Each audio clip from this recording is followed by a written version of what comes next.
In this Diablo 4 Lightning Druid Leveling Build for Vessel of Hatred or 2.0, works for both, I'll teach you how to make an easy to play and powerful Lightning Druid build with few gear requirements, good damage, and excellent growth to carry you all the way to Torment I and beyond. This is a solid Lightning Druid build that isn't 100% min-maxed because you will continue to change your gear from this point onward, but it will get you to Torment I and through Torment I without issues.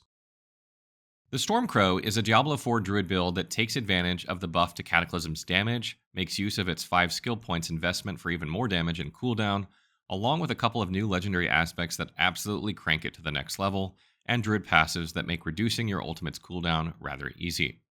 The idea is to keep Cataclysm up 100% of the time, or to maintain 100% uptime on Cataclysm so that every time it's off cooldown, you just pop it again and continue to decimate enemies and bosses on the screen. Cooldown reduction is of course crucial for this as it makes it possible, so you want this on every piece of gear that you can have it on: head, amulet, totem, and Cataclysm cooldown tempered onto both rings if possible. Additionally, you want to take Calamity, which increases the duration of your ultimate skills by 25%, and Calm Before the Storm, which helps reduce ultimate cooldown by 2 seconds through Lucky Hit with Nature's skills. These make this easier to accomplish and allows you to reduce Cataclysm's cooldown with your other skills while it is active. And lastly, the new Blood Boiling aspect guarantees you an overpower every 20 seconds. This allows us to overpower Cataclysm once every 20 seconds, which means every hit dealt by it will be overpowered, which is incredible. Cataclysm lasts 17.5 seconds with this setup, and as you get your cooldown closer to 25 seconds, you can pretty much cast Cataclysm overpowered each time you cast it, which is devastating. 100% uptime on overpowered Cataclysm? Yes, please. The skills we'll be taking for this Diablo 4 Lightning Druid build will mostly be Storm skills, but we'll also pick up 2 other skills, Earthen Bulwark and Ravens, in order to round out our build. Earthen Bulwark is a staple barrier in many Druid builds, and Ravens is used with a new aspect in order to deal lightning damage and to stun enemies. So first we'll take a look at our basic skill, which will be Wind Shear. We use Wind Shear for our basic skill, and we don't use it often, but it is a good way to build up Spirit if we need it, which we do need sometimes at this point in the game. This will likely be swapped out in a more endgame focused build, but we combine it with the Hectic aspect, which is new, which reduces cooldowns with every 5 basic attacks in order to get Cataclysm's cooldown lower when needed, though this aspect will not be needed once you have its cooldown low enough. Make sure you take the Wild Wind Shear upgrade for more Spirit buildup per hit.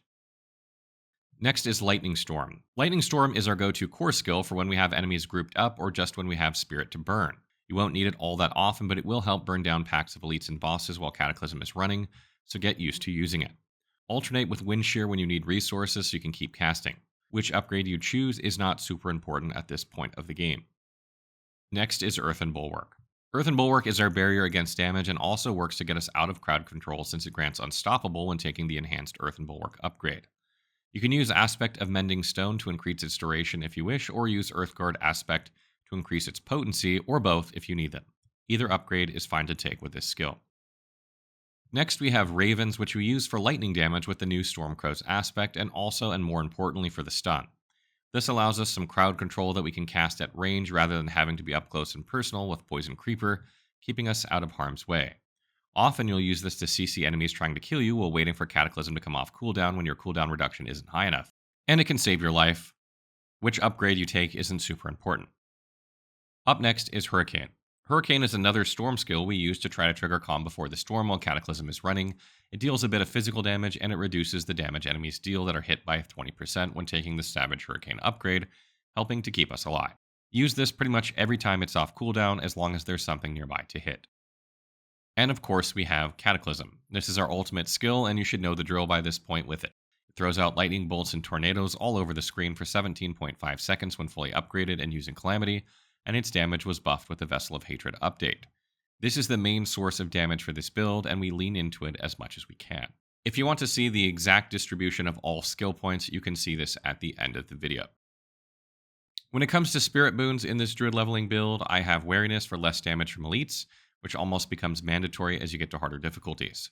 Scythe Talons for critical chance, Calamity for ultimate duration, and I've bonded with the Snake in order to get both Calm Before the Storm and Overload, which helps to improve our damage. Cataclysm has a very high lucky hit chance, so this can be triggered often by it.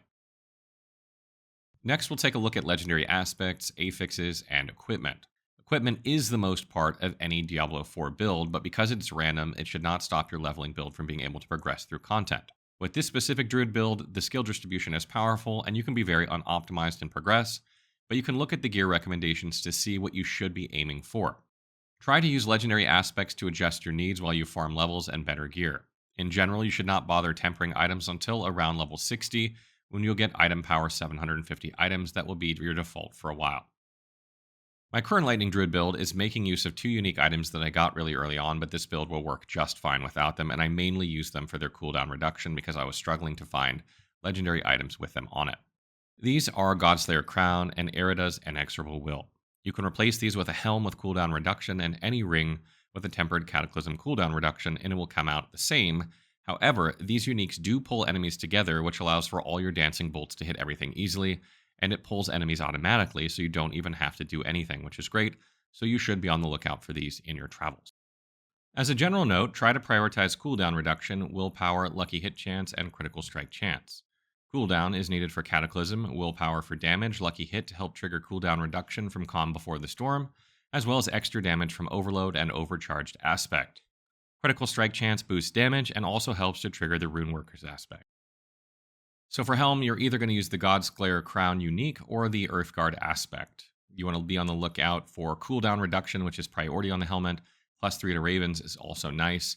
And then either max life or total armor. You're going to want to temper Earthen Bulwark duration or cooldown and Raven's active size onto this. For gloves, you're going to want the new Stormcrow's aspect, which turns your Ravens into lightning damage, and you want to be on the lookout for lucky hit chance, critical strike chance, or critical damage or vulnerable damage on these, and you want to temper either ultimate damage, storm damage, lightning bolt damage, or storm critical strike chance, and Raven's active size. It doesn't really matter which one of those you get, so as long as you get one of those, it's going to improve your damage.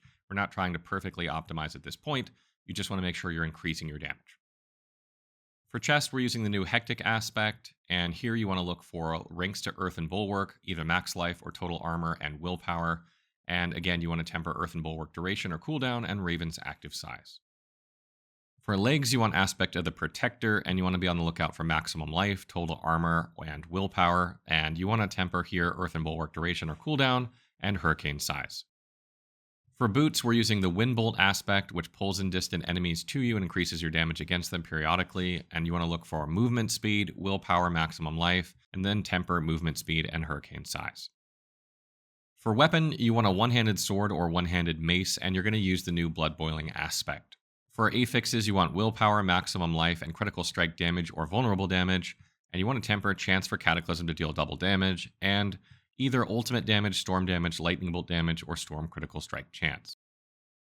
For totem, you want the Runeworker's aspect, and here you're looking for cooldown reduction. That's the most important one, but critical strike chance and lucky hit chance are also really good on this, so you want to look for those. And just like your weapon, you want to temper chance for Cataclysm to deal double damage, and either ultimate damage, storm damage, lightning bolt damage, or storm critical strike chance. For neck, we have Lightning Dancer's aspect, and here you're looking for cooldown reduction, critical strike chance, and willpower, and you want to temper Cataclysm cooldown reduction onto it, and either ultimate damage, storm damage, lightning bolt damage, or storm critical strike chance. For ring number 1, you want the Overcharged aspect, and you're looking for lucky hit chance, critical strike chance, and willpower, and you want to temper Cataclysm cooldown reduction, as well as one of the ones I mentioned previously, ultimate damage, storm damage, lightning bolt damage, or storm critical strike chance. And for ring 2, if you're not using Erida's Inexorable Will, you want to put aspect of the Calm Breeze and look for the same bonuses as the previous ring. So moving on to gems and rune words, at this point I don't really recommend worrying too much about rune words. If you're leveling in the base area of the game, you're not going to have many anyway since they drop in the expansion area, and just focusing on gems instead. For weapons, you'll either want to put emeralds for critical damage, or you'll want to put diamonds for increased ultimate damage. Ultimate damage is probably more reliable once you have the cooldown lower. For armor, you want to put sapphires in to boost your willpower, and on jewelry, you'll either put skulls to boost your armor or any gems you need to shore up any weaknesses in your elemental resistances, depending on what you have on your gear, aiming for 1,000 total armor and 70% resistances on each element. So this is a leveling druid build intended for you to kind of like get started in the game and have a direction to go into Torment I, but it is also a very powerful build that you can continue to improve on as you continue playing the game. So at some point, I'll be releasing a higher level build that's actually optimized gear-wise with a new ancestral gear, with new uniques, for endgame content to allow you to take on Dark Citadel and harder content, etc., and bosses, things like that. But for now, just some general tips. If you want to continue on with this with your Paragon boards, I recommend Thunderstruck, Constricting Tendrils, Ancestral Guidance, and even Untamed. And looking at the glyphs of Electrocution, Fulminate, Protector, Undaunted, and Human, those will kind of get you in the general direction, giving you extra damage while also giving you some damage reduction that will help keep you alive on harder difficulties. So that wraps up my Stormcrow leveling lightning build. I hope that helped you guys kind of get in the right direction with the druid. You don't need too much really to get this build going, and obviously the more cooldown reduction you get, the better and better this build gets. But it's still very much playable when you're not completely optimized, and it is a ton of fun to play. Stay tuned because we'll have more Diablo 4 leveling guides coming, along with some other guides for the game, including beginner guides and end game guides and other Diablo 4 content.